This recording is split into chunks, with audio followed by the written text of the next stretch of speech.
You know, the single best definition I think I've ever heard about privilege, and so what privilege means to me, is from Beverly Tatum, in Why Are All the Black Kids Sitting Together in the Cafeteria? And she talks about privilege being a sliding sidewalk at the airport. And that if you're standing there and just doing nothing, you're still moving ahead. That without even taking any sort of action, you're moving ahead, while other people who are on the other side or outside of the sliding sidewalk are having to hustle to try and catch their planes.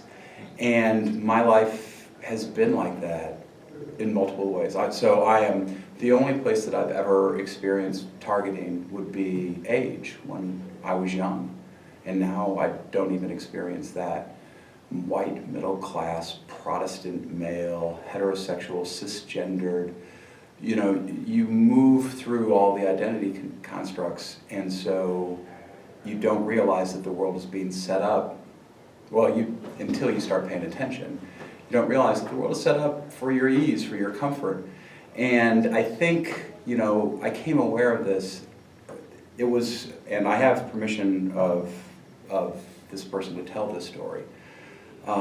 So I was working with the teacher who was my mentor. She was an African-American woman, about 20 years my senior. We were partnered together in a class for students that were had difficulties in school, and she was brilliant, still is brilliant. She's my mentor, she is my model of what a good teacher is. And so we were together for about 2 years, and the teachers, you know, we would do all the stuff that teachers have to do. And the principals would come to me and they would say, Rob, we need to move the class out of here because we're going to have an assembly and we need to use this space. Or, Rob, we have to have the kids take pictures, so could you have them bring down? And so I would go, you know, this was just how the world had kind of always worked. So I'd say, oh, Pat, we've got to go do this. We've got to, you know, we've got to go and go to this assembly or whatever it is. After 2 years, she looked at me and she said, Rob, every time you get information and I don't, I die a little.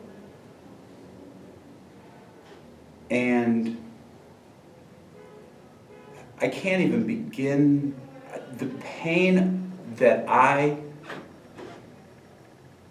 created for this woman who I love deeply, who taught me everything that it means to be a teacher. I was causing her pain on a daily basis. I die a little. And that was a moment of kind of opening up, and it was around race and gender, biological sex actually. And then constantly trying to explore that.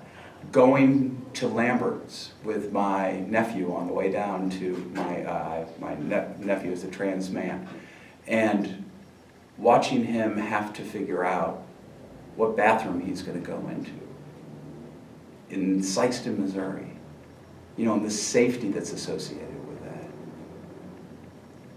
You know, you just don't understand being with people and, you know, using pronouns however I want, talking about my partner however I want, you know, just not even recognizing that every day when the world is constructed for you. So I'm just moving along that sidewalk. And, you know, so Beverly Tatum gives a charge to folks in privilege. She says, you know, and in the book she's really talking about racism. And she says, again, another brilliant black woman, she says, anti-racist behavior is turning around on that sidewalk and walking the opposite direction in a disruptive way, which I still haven't had the courage to do at an airport, but I'm going to have to do it at some time. But then, and also, to what degree have I had the courage to do that in my own life?